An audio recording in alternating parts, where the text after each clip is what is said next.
Hey y'all, this is Liz with Peachtree Nursery, and I have here with me today a head from the kit Missy by Natalie Blick and arms from the kit Sandie by Sandie Kazmierczak. And I've never done anything like this before, but I figured it might be a little fun to do a paint along with me. So I hope you enjoy.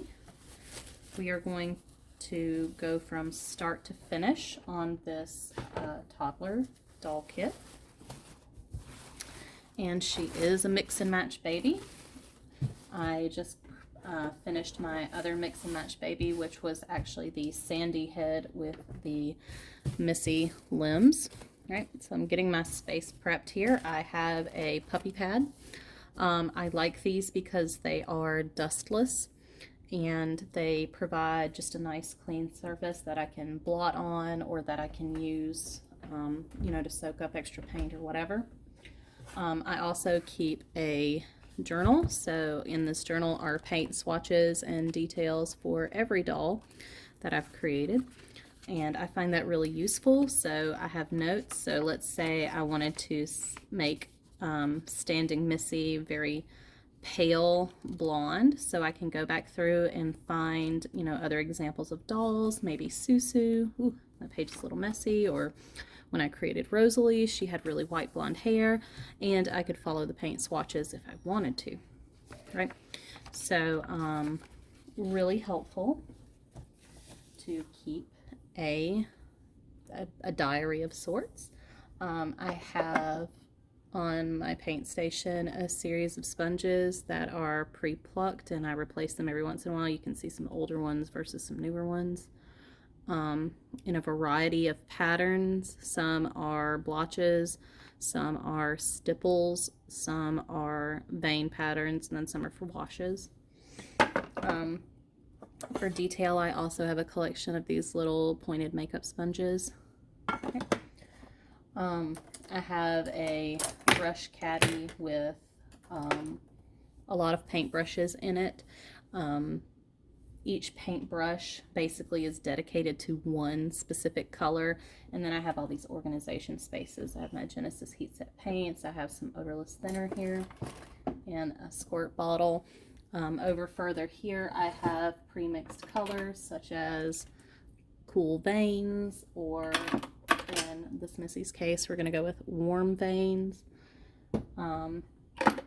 flesh colors, and just Genesis paints that are already diluted to a working consistency, and I keep them in these little glass bottles that I got from Hobby Lobby. Just to complete, I guess, my painting area tour, I also have several containers of little brushes. So these are disposable lip brushes. I bought these at Sally, and they are very good for detail work and small applications. I use at least 4 or 5 of these per doll. I also have pointed brushes, and they have the little protectors on them if I take them off. So you can see that they are very sharp. They are also disposable. They come in the 50 or 100 packs from Amazon. So I highly recommend the disposables. I also keep on hand these little guys, ITs, which are just pointed low dust, low fuzz cotton buds. Got a few pipettes. Pipettes are always good to have on hand, and a few other like makeup applicator type things, but I rarely get into using any of those. Right, so that is the, I guess, tour of my workspace, and we can get started.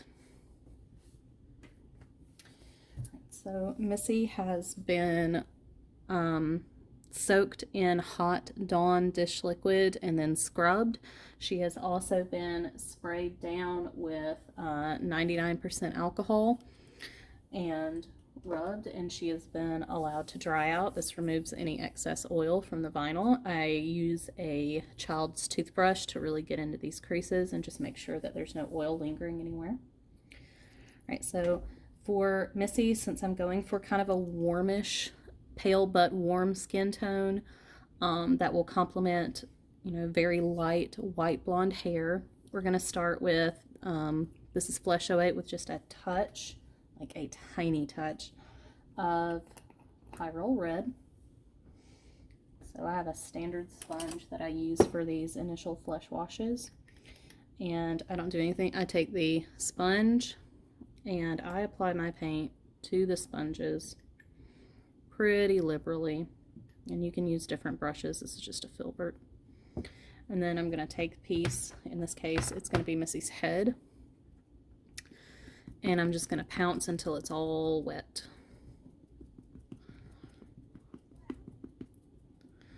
And I'm going to take my brush and just make sure that I swipe these creases and get inside her nose. I find that this initial flesh layer gives me a little bit of a surface for like future paint to cling to. So I do like to start out with these flesh base coats. This is my version of priming.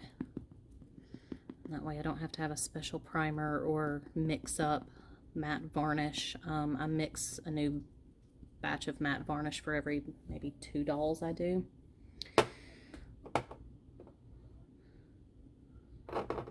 And we can discuss varnish and matte varnishes later. I've been using the same varnish recipe forever though, and it was given to me by Angie at Little Dumplings Reborn Nursery. She's been doing this for a long time.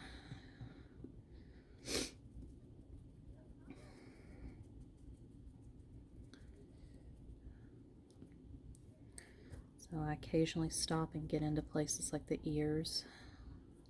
Missy has really nice ears. Now, I didn't like this kit when I initially got her. I loved her limbs, and I didn't like her head because I thought her head looked kind of grown up and a little alien with such such babyish limbs. But then when I got Sandie, I immediately saw the potential to mix and match. And then one of my other friends on the doll forum was like, hey, I want to do that too. Or actually, she presented the idea first because I don't really talk a lot. And I was like, oh, well, I guess I'm going to actually take that idea and run with it. So I'm really happy with him. It is a beautiful summer day out there in suburbia. I'm watching 2 of my kids in the front yard as they're playing with their little friend from next door. They're all great buddies.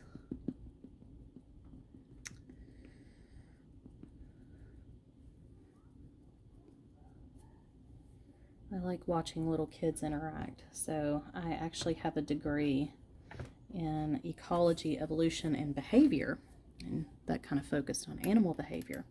So that was one of my, my first college degree, bachelor's degree. And I find watching children fascinating because they behave like little animals. Right? They say toddlers are half feral anyway, so I find that to be absolutely true. Nope, you're gonna stick with a stick. That's actually easier. This drying rack I got off of Amazon. It has ends on the ends of the sticks that are a little too big for most newborn kits and limbs, but it is perfect size for these toddler babies.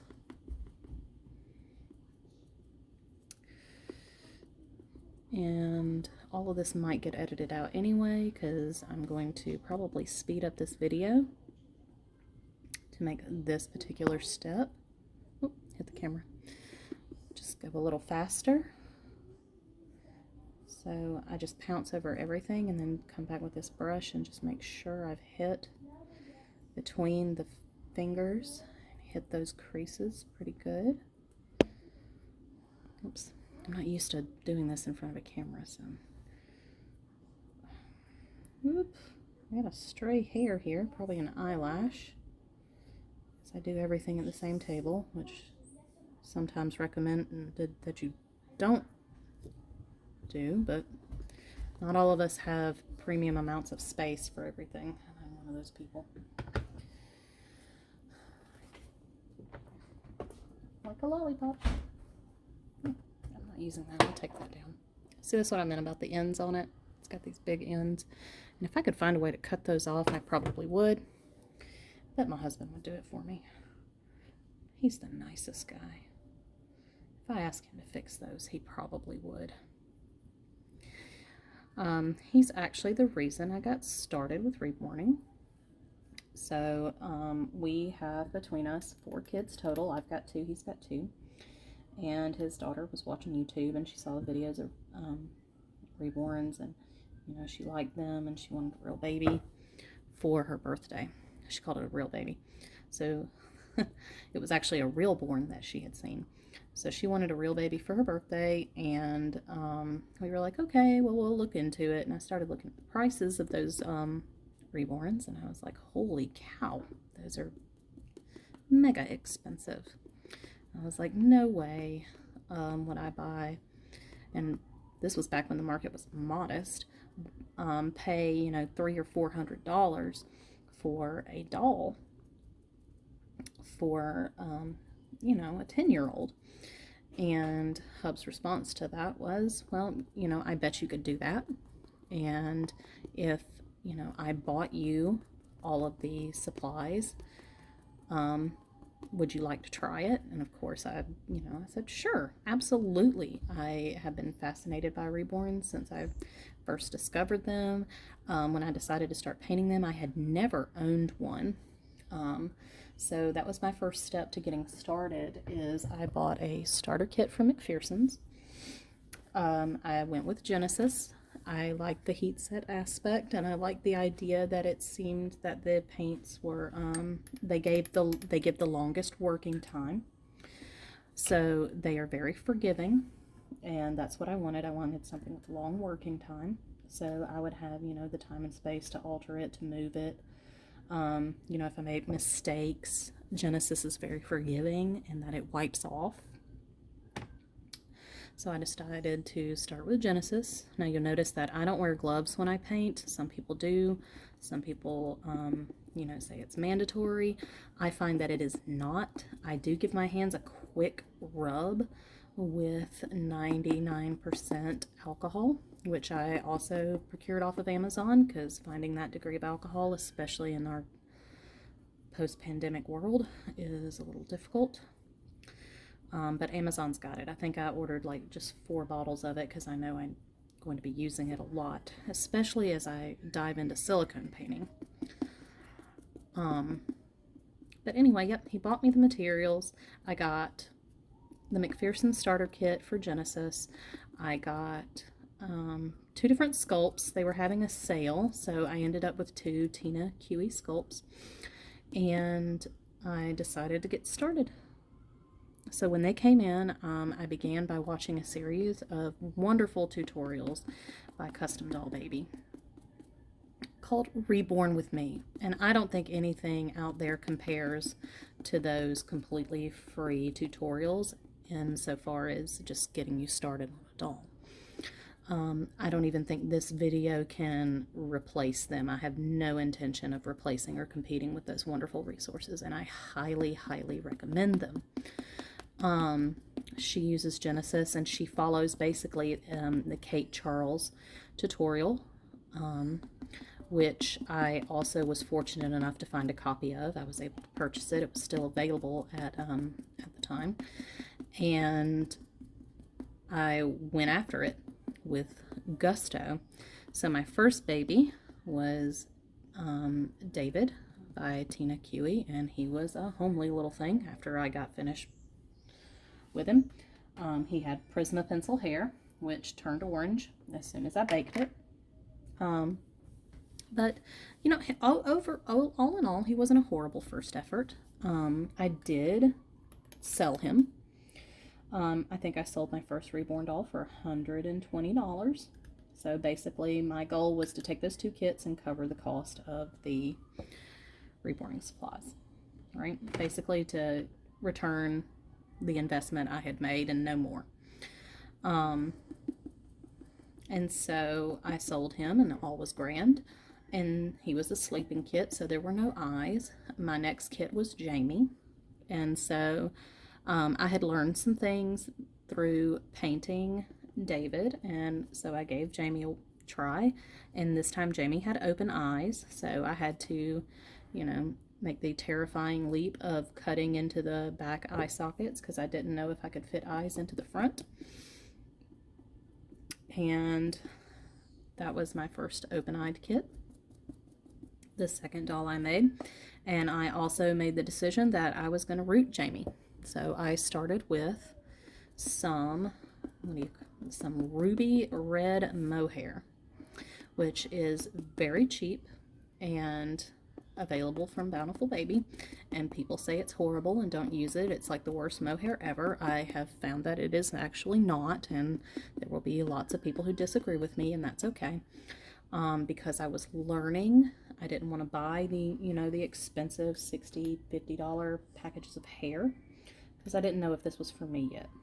So ruby red is fine while you are learning, and in fact I think it helped me be a better rooter because I had to be so careful and so particular to get that hair to not even mono root, to just, you know, to eventually get to the point where I could make ruby red mohair look good. So I really cut my teeth on that cheap mohair and learning to make that look good before I moved on to nicer hair. But I got Jamie all together. He was the second doll I ever did, and I sold him for, I think, $145. So I had made the money back that I had, you know, let Hubs invest in this reborning thing, and with the tiny bit of profit that I did turn, I decided I would buy another kit. And that's how it got started. Eventually my daughter did get her baby, her birthday baby. She chose the Megan kit. But yeah, really that's how I got started on all of this. A starter kit and some of the most basic supplies I could get. So, you know, if you're wanting to get started, this is a great hobby. It's a great community. It's fun, but it's going to take some work. It's going to take a lot of trial and error, right? And, you know, it's just a great thing to do, right? So, I'm recording my paint swatch of the actual mixed paint that I made for standing Missy's skin. Right, so I'm gonna do one more layer just like the one I did here with the Flesh 08, and then I'm gonna bake it, and I'll be back with you when we move on to the veining. Right, bye.